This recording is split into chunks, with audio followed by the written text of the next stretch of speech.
क्या आप जानते हैं कि पूरे ब्रह्मांड को अपनी उंगली पर नचाने वाले ब्रह्मांड के सबसे शक्तिशाली देव एक छोटे से बच्चे के सामने पूरी तरह बेबस हो गए थे। एक ऐसा बालक जिसने जन्म लेते ही वो कर दिखाया जिसकी कल्पना कोई ऋषि मुनि या देवता भी नहीं कर सकते थे। एक ऐसा खेल जिसने स्वर्ग से लेकर पाताल तक हाहाकार मचा दिया था। बात तब की है जब पवनपुत्र श्री हनुमान का जन्म हुआ था। बालपन से ही उनके अंदर असीम और अलौकिक शक्तियां मौजूद थीं। एक सुबह जब वे जागे तो उन्हें बहुत जोरों की भूख लगी। उन्होंने आसपास देखा तो उन्हें आकाश में एक लाल रंग का गोल और चमकता हुआ फल दिखाई दिया। वो फल कोई साधारण फल नहीं था, वो थे साक्षात भगवान सूर्यदेव। लेकिन जरा सोचिए, एक नन्हा सा बालक जो अभी ठीक से चलना भी नहीं सीखा, वो आसमान में उड़ते हुए करोड़ों मील दूर स्थित सूर्य तक कैसे पहुंच गया? क्या ये सिर्फ एक बच्चे की जिद थी या इसके पीछे ब्रह्मांड का कोई बहुत बड़ा रहस्य छिपा था? बाल हनुमान ने सूर्यदेव को एक मीठा पका हुआ फल समझा। फिर क्या था, उन्होंने एक ही छलांग लगाई और सीधे अंतरिक्ष की ओर उड़ चले। उनकी गति इतनी तेज थी कि हवाएं थम गईं,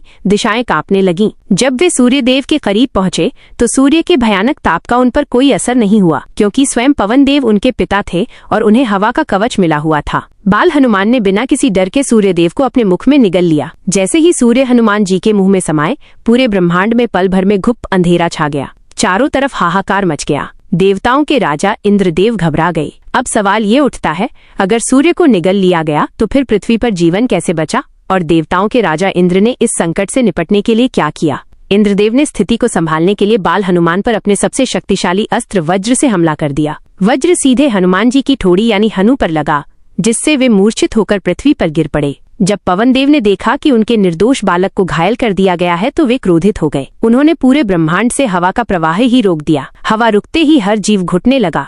देवता दानव सब तड़पने लगे। तब जाकर ब्रह्मा जी समेत सभी देवताओं को अपनी गलती का एहसास हुआ। लेकिन क्या आप जानते हैं कि इंद्र के उस एक वार ने वास्तव में हनुमान जी को नुकसान पहुंचाया, या फिर ये उनके ब्रह्मांड का सबसे शक्तिशाली महाबली बनने की शुरुआत थी? जब ब्रह्मा जी और सभी देवताओं ने बाल हनुमान को होश में लाया तो उन्हें अपनी गलती का एहसास हुआ। उन्होंने हनुमान जी को एक दो नहीं बल्कि ब्रह्मांड के सबसे दुर्लभ और अजेय वरदान दे डाले। लेकिन ठहरिए, सूर्य को निगलने का ये पूरा प्रसंग सिर्फ एक बाल लीला नहीं थी। इसके पीछे एक ऐसा भयानक और गुप्त सच छिपा था जिसने भविष्य में होने वाले सबसे बड़े महायुद्ध यानी रामायण की पूरी नींव रखी थी। अगर सूर्यदेव को उस दिन हनुमान जी ने अपने मुंह में न लिया होता तो रावण का वध कभी संभव ही नहीं हो पाता। इस घटना का रावण के अंत और राम रावण युद्ध से क्या गहरा कनेक्शन था? यह एक ऐसा रहस्य है जो बहुत कम लोग जानते हैं। क्या है वो गुप्त रहस्य? जानेंगे हमारी अगली वीडियो में। ऐसी ही पौराणिक, अद्भुत और रहस्यमयी जानकारियों के लिए संजय 09 को अभी सब्सक्राइब करें।